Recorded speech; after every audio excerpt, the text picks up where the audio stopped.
I would like to thank God first for giving me this opportunity to stand in front of you all and share the word of God to the people of God, which is all of you. మీ అందరి ఎదుట దేవుని సంఘమైన మీ ఎదుట దేవుని వాక్యం చెప్పడం గొప్ప భాగ్యంగా నమ్ముచున్నా. Let's see what the Bible has to say about the Holy Spirit descending upon a community. సమూహం మీద పరిశుద్ధాత్మ దేవుడు దిగి రావడం గురించి బైబిల్ ఏం చెప్తుందో చూద్దాం. Open your Bibles to Matthew chapter 18 verse 20. For where two or three are gathered together in my name, there am I in the midst of them. ఏలయనగా ఇద్దరు ముగ్గురు నా నామములో ఎక్కడ కూడి ఉందురో అక్కడ నేను వారి మధ్య ఉందునని చెప్పాను. When there's a community of people praising God and listening to His word and praying to Him, God's Holy Spirit will descend upon them. ఎక్కడైతే దేవుని సమూహము ఆయన పేరట వాక్యాన్ని చదువుతూ ప్రార్థన చేస్తూ పాటలు పాడుతూ ఉంటారో పరిశుద్ధాత్మ దేవుడు వాళ్ళ మీద దిగి వస్తారు. All of you know what the Holy Spirit is. It is the Spirit of God. మీ అందరికీ తెలిసిన విషయం పరిశుద్ధాత్మ దేవుడు దేవుని యొక్క ఆత్మై ఉన్నారు. But why you always heard that my dad talking about the Holy Spirit, about my mom talking about the Holy Spirit, and me talking about the Holy Spirit? కానీ ఎందుకని మా నాన్నగారు గాని మా తల్లి గాని అస్తమాను పరిశుద్ధాత్మ దేవుని కోసం మాట్లాడుతూ ఉంటారు, నేను కూడా పరిశుద్ధాత్మ దేవుని కోసం మాట్లాడుతూ ఉండడం మీరు విని ఉన్నారు. What does the Holy Spirit do for you? పరిశుద్ధాత్మ దేవుడు మీ కోసం ఏమి చేస్తారు? What is the benefit that you get by connecting with God's Spirit? దేవుని ఆత్మతో అనుసంధానం చేయబడడం ద్వారా నీకు కలిగే ఉపయోగం ఏంటి?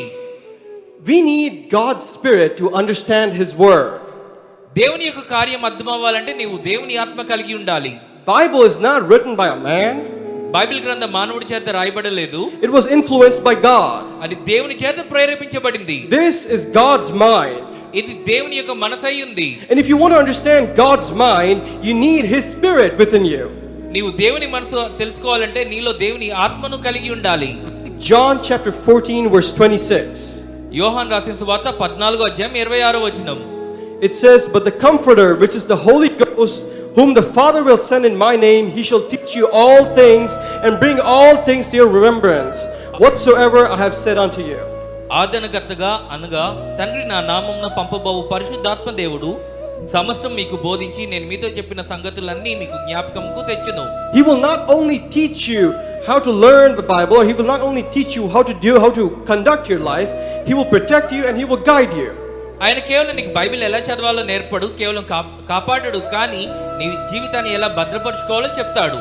And when you have the Holy Ghost within you, your prayers are more powerful. నీలో పరిశుద్ధాత్మ దేవుడు కలిగి ఉన్నప్పుడు నీ ప్రార్థన శక్తివంతంగా ఉంటుంది. Holy Spirit that helps us, పరిశుద్ధాత్మ దేవుడు మనకు సహాయం చేయవాడు, that guides us, మనల్ని నడిపించేవాడు, tells us what is wrong and what is right, ఏది మంచిదో ఏది చెడ్డదో చెప్తారు, tells us what is sinful. ఏది పాపమో చెప్తారు. In a world where sin is always hidden behind such deceptive images and films, అనేక చిత్రాలలో అనేక మోసపూరితమైన చిత్రాలలో దాచిపడి ఉంది. sins that are so well hidden that even a Christian cannot identify. అవి ఎంత చక్కగా దాచిపడ్డాయంటే క్రైస్తవుడు కూడా దాన్ని గుర్తించలేడు. These are the times why you need the Holy Ghost within you. ఇలాంటి సమయాలలో నీలో పరిశుద్ధాత్మ దేవుడు నువ్వు కలిగి ఉండాలి. I want you to close your eyes and lift your hands to the God Almighty and praise Him. కళ్ళు మూసుకుని సర్వశక్తి కలిగిన దేవుడికి చేతులెత్తి స్తుతిద్దాం. Pray to Him. Ask what you want. ప్రార్థన చేసి నీకు కావాల్సిందేదో ఆయన అడుగు. Ask what you need. నీకు కావాల్సింది ఆయన అడుగు. Ask Him to give you a renewed faith. నూతన పరచబడిన విశ్వాసాన్ని అడుగు. Ask Him to fill you with the Holy Spirit. పరిశుద్ధాత్మతో నింపమని అడుగు. Ask Him to renew your life. నీ జీవితాన్ని నూతన పరచమని అడుగు. Ask His help so that you can forget your failures in the past and push forward. గత కాలపు వైఫల్యాన్ని మర్చిపోయి ముందుకు కొనసాగే కృపను అడుగు. Ask Him ways to deepen your relationship with Jesus Christ. దేవునితో నీకున్న సంబంధాన్ని పెంపొందించుకునే కృపను అడుగు. Let us release our grudges, our pain, our anger against others, Lord.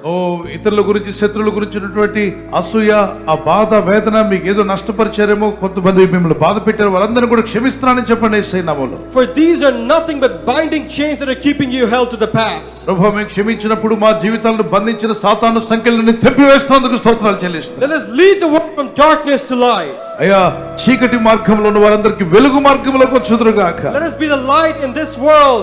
Show the way to many other followers.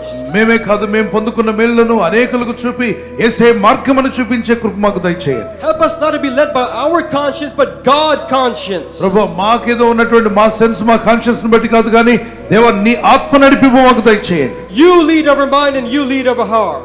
మీరే మా హృదయాలను బలపరచండి, మమ్మల్ని నడిపించమని అడుగుతున్నాను. Let us serve all who are in need. It does not matter what race they are from or where they are. ఎటువంటి వారమైన కులమత భేదములు ఏమీ లేకుండా మేమంతా యేసు వైపు చూస్తూ కొనసాగే కృప మాకు దయచేయండి. God's blessing shower upon us and bestow upon us His grace. ఇక నుండి దేవుని యొక్క ఆశీర్వాదములు, దేవుని యొక్క దీవెనలు మనందరి మీద ఉండును గాక. And bring upon a bright future and a healthy life in Jesus. మంచి ఆరోగ్యము, మంచి బ్రైట్ ఫ్యూచర్ దేవుని బిడ్డలందరికీ ప్రభు అనుగ్రహించును గాక. In Jesus' name I pray. యేసు నామములో అడుగుచున్నా మా ప్రియ తండ్రి, ఆమేన్. గట్టిగా చప్పట్లు కొట్టి దేవునికి స్తోత్రాలు చెల్లిద్దాం.